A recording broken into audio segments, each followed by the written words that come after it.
Good morning, LinkedIn. Hope everybody's well on this fairly sunny Friday. Obviously, we're now into spring. I am here with Katie Merrien, and we're going to talk to you today about how to improve accessibility or incorporate it into your marketing strategy from the outset. Before I forget, if anybody's watching, do give us a wave, and if you have got any questions as we go through, just pop them in the chat, and Katie and I will do the best not to get too distracted, but also answer them. And if we can't answer them, we'll come back to you at the end. So I guess before we start, Katie, do you want to introduce yourself, and then I'll introduce myself, and then we can talk a little bit about what we're going to be talking about today. Sure. Thanks, Mel. And thanks for having me. I'm Katie. I have a visual messaging business called CommuniKate Design, and I help people tell people things. So I work with businesses to turn their complicated and written information into animations, illustrations, graphic designs, and simplified copywriting to help more people be able to access and understand it. Okay, great. And I'm Mel. I'm from a company called the Sussex Social, and I help businesses and individuals navigate their marketing messages, get clarity and confidence around what they want to say, and do that in a way that actually drives through conversations that fits with the time, money, and resources they have available. So I've asked Katie to join me this morning because she is, as I call her, the queen of accessibility. High accolade to live up to, and I think what a lot of us who've watching have probably identified that accessibility is actually becoming quite a hot topic. It's not a trend, it isn't going anywhere, and we really need to be more inclusive and accessible, which has a massive benefit to your business, which we'll talk a little bit later. But also there's some upcoming legislation later this year, which is going to mean these things aren't just a box ticking exercise. It's something that we all need to consider. And I know sometimes there's a sense of I don't really understand what that means, or am I going to have to invest a whole lot more money? So we're going to be talking about some kind of I don't really like the term quick wins, but I suppose easy ways that you can incorporate that into your marketing, some tools you can use, and the importance of it. So I guess the first question really, and this is one for you, Katie. So what do we mean by accessibility in digital or content marketing? Because for me, I think personally, from speaking to people, when we think about accessibility for online, we think about people with visual or hearing impairment, not perhaps other disabilities. So do you want to explain really simply? Well, this is a big topic, by the way, for everybody who's watching, so we're not going to be able to cover everything today, but just what accessibility is. Absolutely. So yeah, of course. Accessibility is essentially making sure that everybody can access what they need. And accessibility does apply to everybody. So it might be that you're thinking about people, as you say, with who are partially sighted or blind, or who are deaf or hard of hearing. But actually, everybody has accessibility needs and context. So and they can change for people on a daily basis. It's not just people with physical disabilities. There's also for people who are neurodivergent, and that can include things like autism, ADHD, or dyslexia. But also people who have lower levels of literacy or a different first language. And people have, say, changing contexts. That might be the environment that they are in, or if they have a temporary access need because they've maybe hurt a part of their body and it's recovering, or they've got a cataract. So there are lots of different reasons that someone might need to access things in a different way, or to have more accessible information and services. So it's lots and lots of different people that are affected by this, and all of us on a daily basis in different ways. Yeah, and I think that was a really interesting point, actually, because I think also with accessibility, we give people a choice about how they want to consume our content. So that promotes inclusivity. But actually, for people watching here and using this as a prime example, not everybody's going to want to sit here and watch you and I talk for 30 minutes, but they might want to listen to it while they're doing the washing up, or they might want to read a blog about it, which we're. So I think giving people that choice overall makes your content more accessible, which really benefits your business. So I think we've kind of explained what it means, and also who is it for, and really it is, as we've said, I don't think you or I can handle this enough. It really is for everybody. I mean, I read, I was telling you this stat before yesterday when I was doing a bit of research, that it's estimated that 1 billion people on the planet, so 15% of the global population, have a disability. So as a business, if you're not inclusive, you know, that's an awful lot of people that you're shutting out, but also that has a knock-on effect in terms of, you know, people who have a relationship with people who say, actually, you know, I went on to pick a big brand, for example, Nike's website, and I couldn't navigate the website for whatever reason. You know, that has a negative impact on what your brand looks like, and that could be really detrimental for a small business. And also, I think, you know, more and more we talk about showcasing values in marketing, and, you know, being transparent about whether you're ethical and all of those things. And if you're saying we're an inclusive business, we're really ethical, but people can't access your content because you haven't considered accessibility into your marketing strategy, that doesn't feed through into, you know, you're not practicing what you preach, and that has a really negative impact as well. Says me, who's now going to have to go away and look at like all of my website and all of my content and make sure it's accessible.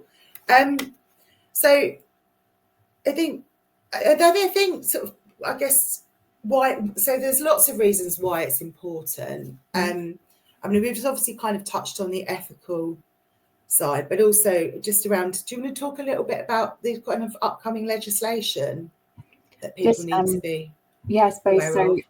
The European Accessibility Act is coming in June, and that applies to any organisations that are basically supplying you know, services in Europe. So while that doesn't specifically apply to UK businesses in some ways, we do have the Equality Act, which has been in the UK for a really long time, and that is a law, it's a legislation that says that you can't discriminate against people, and that's people you know, from all different demographic groups, as you say. So that's something where there have been famous examples of companies being sued because they aren't making their products or their websites or their digital content accessible to people with disabilities, for example.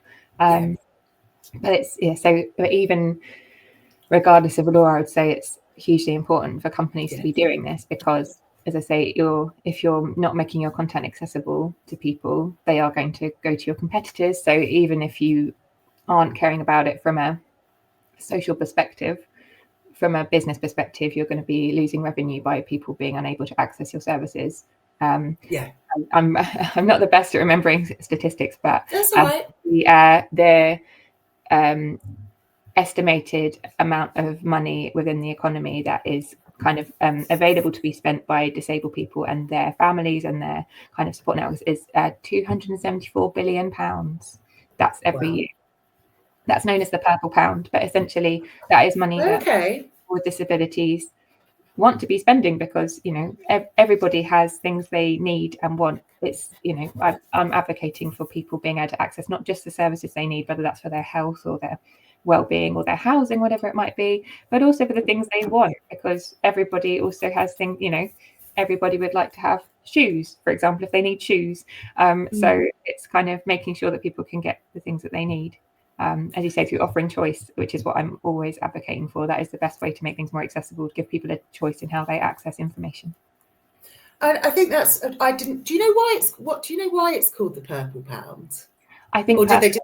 I think purple's the colour that's chosen to kind of represent disability. I think different kind of demographic groups, I guess, pick different colours to represent their communities, I suppose, and their kind of something else that I guess that's really interesting about demographic groups is obviously people have different characteristics, and those are things you might think about in terms of the Equality Act, the things that are kind of protected and making sure we don't discriminate against them. But disability is the only group of those where actually people can become a member of that community over time, because non-disabled people will get disabilities as we get older. So so you're also, if you are designing things to be more accessible for people with disabilities, you are designing it for your future self as well. Okay. Yeah, that's a really interesting way of looking at it, actually, because I think, you know, until these things happen to us, quite often we don't, or somebody we know, we don't really think about it. I think what's interesting as well is that we, you know, as kind of digital content creators, designers, you know, small business owners, would be horrified if we read something in the paper that said, oh, I took my mother-in-law who's in a wheelchair to the theatre, and they didn't have a seat for us or something like that. But and all, you know, that would be really big news, and we'd all be horrified. But actually, you know, that also needs to kind of translate into what people are seeing online. Absolutely. And what their online behaviour. And I think from a personal perspective, and maybe it's because I'm old or older, I find shopping on a mobile quite difficult sometimes on a lot of bigger e-commerce websites as well. And I was with some friends at the weekend, and her daughter's got quite severe ADHD, and she was trying to shop for like a tracksuit, and the items weren't matching because one was discounted and it wasn't, and it was just, you know, she was really struggling with the whole thing. And I was like, actually, you know, we really need to kind of think about that, because it has a negative impact on the brand, but also impacts on her behavior, and then that is impacting on the family, and it's just kind of, you know, becomes bigger and bigger. So I think, you know, again, we've touched on, I think, a lot, you know, the reality is, I think for a lot of people, you know, is how is this going to benefit my business? So just to sort of summarize, I think, you know, inclusivity, it's the right thing to do, and it validates your values and your ethics and what you stand for as a brand.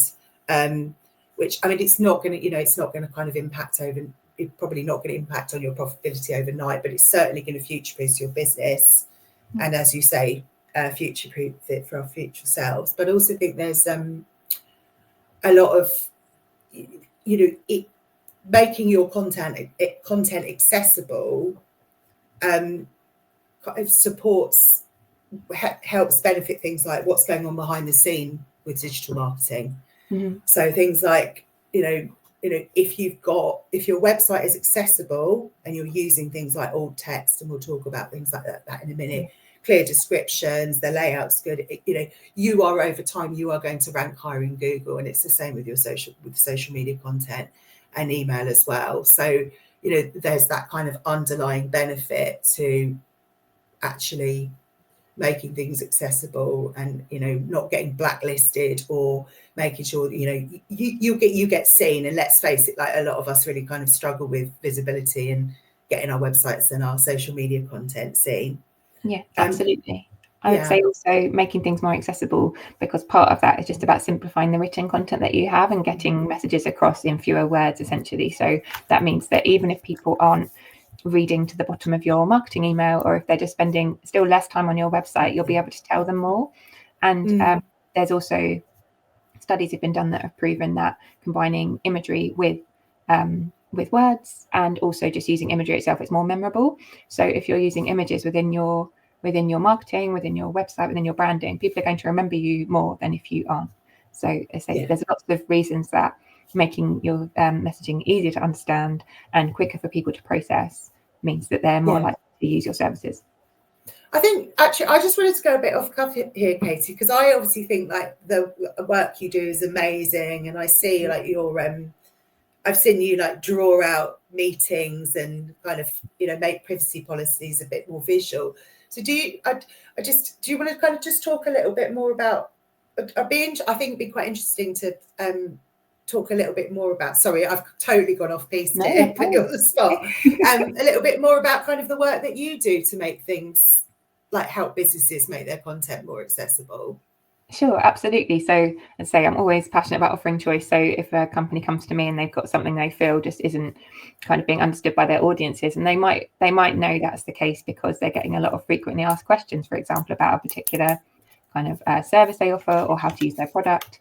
And if that's information that's currently buried in their website in a massive block of text or just unavailable, I look at that, you know, the information they're trying to convey to people, and ask lots of questions. I'm very nosy, so I always ask lots of questions to the people I'm working with, because essentially then once I understand it, I can help explain that to people in a different way.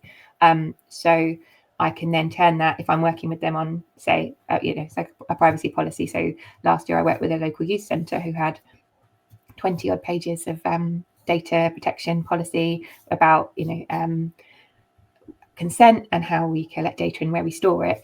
And that is something that wasn't really accessible to the young people that actually use their services. So they weren't able to give informed consent about what the data was being used for or how it was being collected. So I turned that into an animation. So I whichever service I'm offering people, whether it's copywriting or graphic design with infographics and icons, or the drawing live at events is something called graphic recording, where I listen to conversations at maybe focus groups or people's annual general meetings or at events they're holding with their clients, and essentially listen to what people are saying, identify the key information, and I draw a live infographic of that at the event.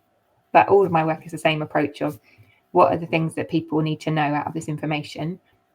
What's the easiest way to explain that to people? And then how can we use pictures to also help people understand that if they have low literacy, for example. So there are 6.6 million people in the UK with low literacy, which basically means that if it's something that a 9-year-old wouldn't be able to understand, 6.6 million people in the UK wouldn't be able to understand it either. And so that's something that needs to be changed.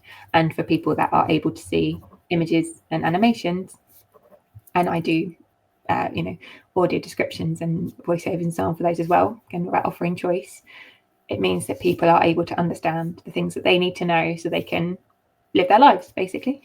Yeah, and I think that's it's just really, I mean, like the tabloid newspapers, like the Sun, have always. I remember when I was doing my degree many years ago, which is in English and Comms, and we were doing a module on sort of the language that I can't remember. Obviously, I can't remember exactly what it was, and it was like the Sun has always very famously been very transparent about that. They write for it's written basically so an 8-year-old could understand and read it, because that is the level of literacy. And also I think a lot of the work I do is taking content that is written in legal language and actually making sure that it's more accessible, it's more accessible, but actually that people actually can want to read it and it's easy to digest rather than having to keep referring back.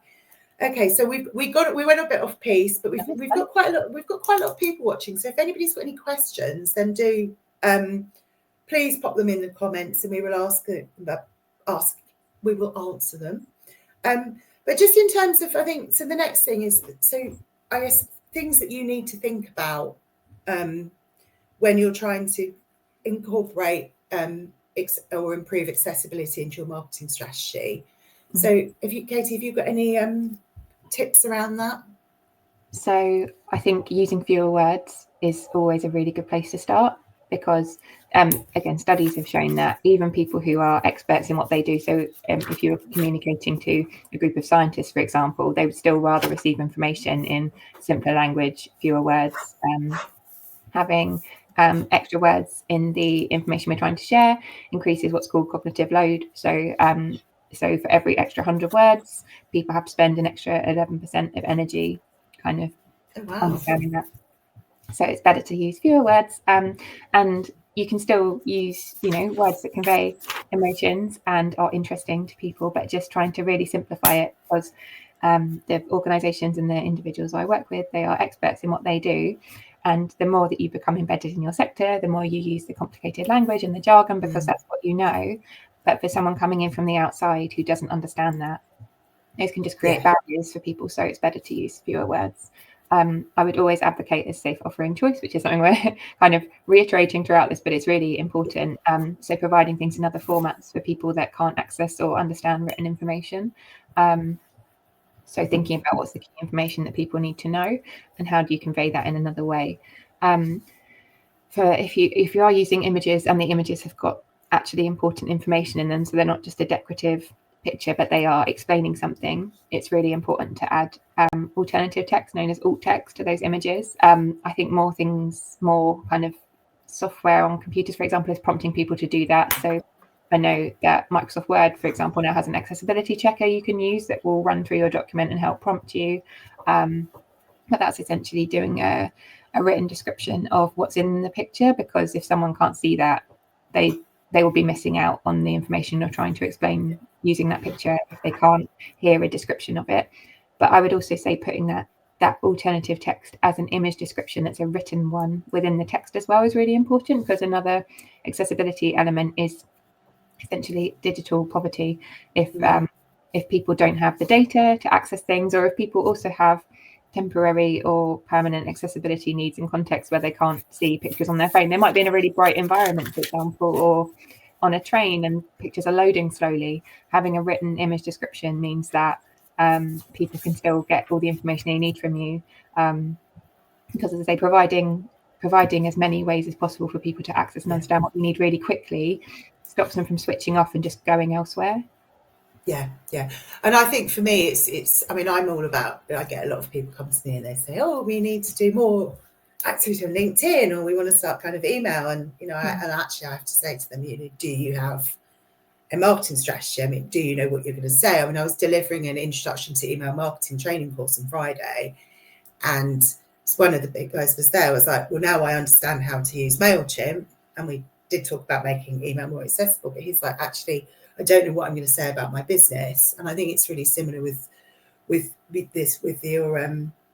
accessibility. If someone's designing a website, or you're thinking about what you're going to include in your LinkedIn about section, or a brochure that you're printing, whatever it might be, it's actually thinking about, okay, like considering that from the outset. And you know, so it doesn't suddenly become something that that arises later because of legislation, or there's an issue, or because you didn't realize that was a thing that you need to consider. Because let's face it, if we're building a website as a business, you know, if you're building a website, you kind of expect somebody to advise you on these things, and quite often people don't, for whatever reason. So I think I actually read something really good earlier, which is the poor analogy, as it POUR, not digital poverty, which is so when you're thinking about accessibility on your website, and I think this is probably quite broad across everything. So I've written it down, so I do love a note. So it's to be perceivable, so structured so it can be accessed in different ways, which is obviously the choice element that you were talking about. Operable, so again, accessible via keyboard, screen readers, lots of different ways. So understandable, so this was more around language, so actually keeping it logical. You know, writing for low levels of literacy, using fewer words, not using a load of whole industry jargon, and then robust. So that's really around all the testing elements, so making sure that it works on different servers, different email servers, you know, all different types of equipment. So I quite liked that one. I thought it was very applicable for this topic, but also just something to keep in your back of your mind when you're working on stuff. So I think the last thing we want to talk about, we're doing very well with keeping to time. I'm quite because we do like an atta. So it's just, like I said, I don't really like the quick wins, but I think things that the people who are watching and that are going to watch this later can do to just tweak, I suppose, and make your content more accessible, and perhaps some things to check. So you've kind of touched on alternative text and image descriptions. So I think that's cool. Yeah, cool. Do you want to do a recap? A recap. So as well as alternative text and image descriptions, I would say if you're writing on social media, for example, don't use emojis as bullet points, and try and use them in limitation, basically, within your post. So because if someone is using a screen reader, they will often have to listen to the emoji being read out while their screen reader is reading through the text. So I'm sure you can understand, if you are someone who reads things kind of visually, if you were reading a sentence and it suddenly said lightning bolt in the middle of it, for example, it would be a bit confusing. And while it's maybe not confusing for screen reader users, it's obviously taking up their time, which is just as valuable as anybody else's. So I'd say just use normal bullet points. I'm a designer, so I love things to be beautiful, but a lot of the ways you can make things accessible is just to make them simpler. So with font choices, use sans serif fonts. So those are really simple fonts like Arial and Calibri, where they don't have any extra kind of elements on the letters that make them look unusual. You can use bold formatting if you want something to stand out. For people who are, don't have sight-related disabilities, for example, but I wouldn't use italics or underlining things, especially because underlining is also like it might be a link, and I wouldn't use any odd fonts either, ideally.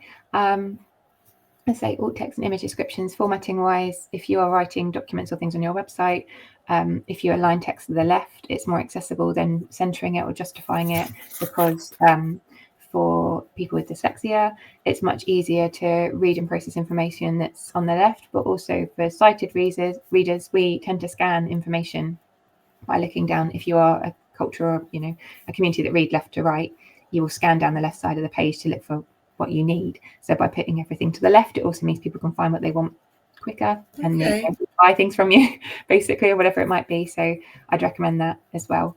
And then, yeah, just keeping it really simple in everything that you do. So if you're sharing things on LinkedIn or Instagram, for example, if you're sharing any kind of carousel post, make sure you've got image descriptions for every picture, so you can include people, and a voiceover or audio description for any videos as well, because if you're sharing a video that's just got music, for example, as the kind of audio, if someone can't see that video, they won't have any idea what's going on within the video itself. So you could be telling someone something that's actually going to be the tipping point to using your service or working with you or buying your product. But if that video is just a piece of music, that's not going to get across to them as a message. Okay, I think that's really interesting. I mean, I think that I've got one question actually, which I feel obviously we bang on about no such thing as obvious as I'm asking. If you've got and I know because Kelly Druitt and I talked about this on our live last time, so Google and social media platforms haven't quite got to the point where they will scan, when the algorithms will scan photos and they'll look at the alt text and all of those things, because we also need to tell these things what they need to do with the information that we're providing.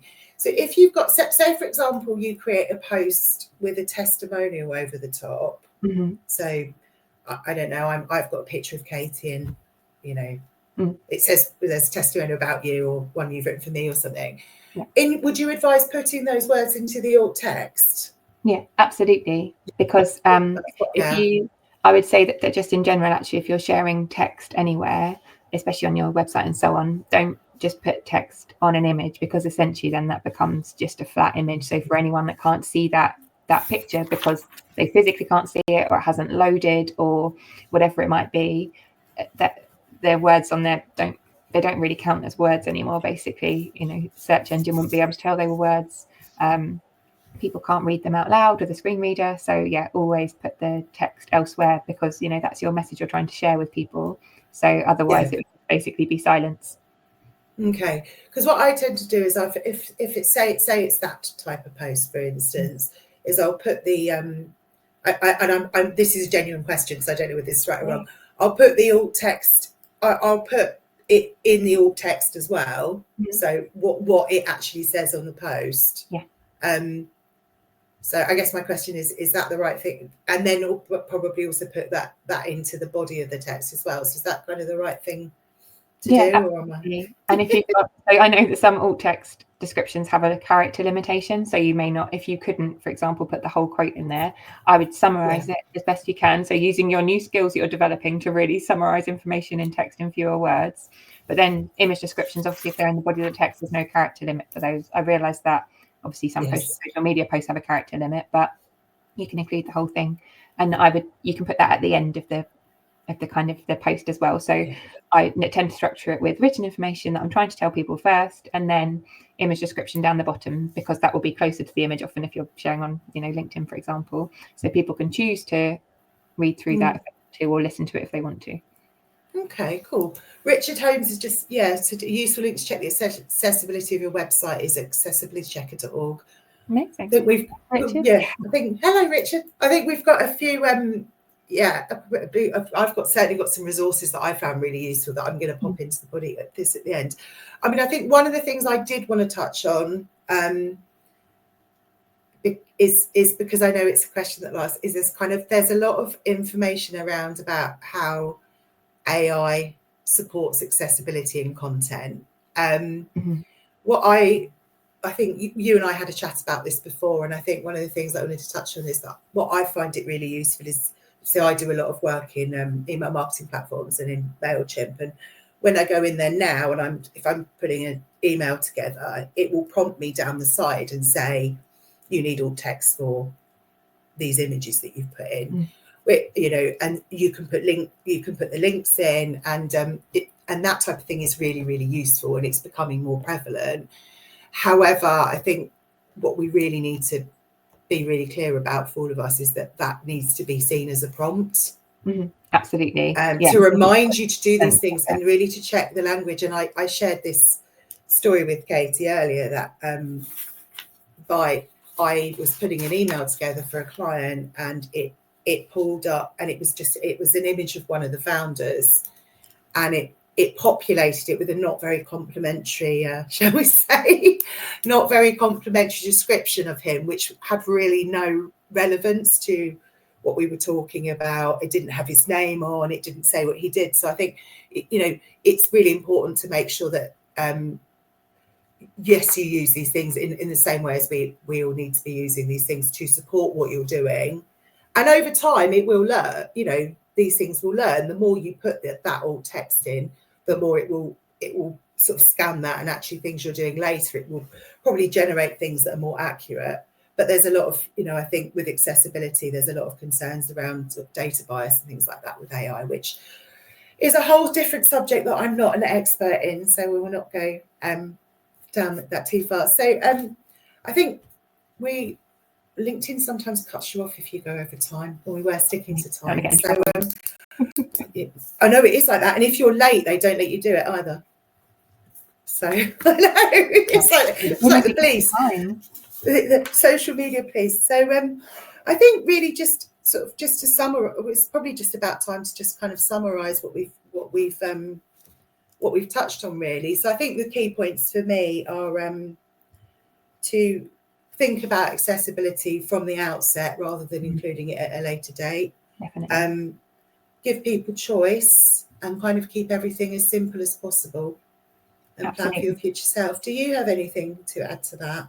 No, I think that's perfect. I realise that accessibility can feel like a daunting subject if you've never kind of thought about it much before, which is absolutely understandable. Everyone is learning all the time. But I think in my experience, just the more you know about it, the more you can practice applying those things, and it just becomes everyday practice. And then, as you say, it feels less scary because you're not suddenly having to change everything about all the work that you're doing. Just gradual improvements are great, because every change you make to make things more accessible is a good thing. So yeah, I think that is a really good point, actually, because I think I know that I am guilty, and a lot of people are really guilty of doing this, that actually we look at things and we say, for instance, we need to make changes to our website.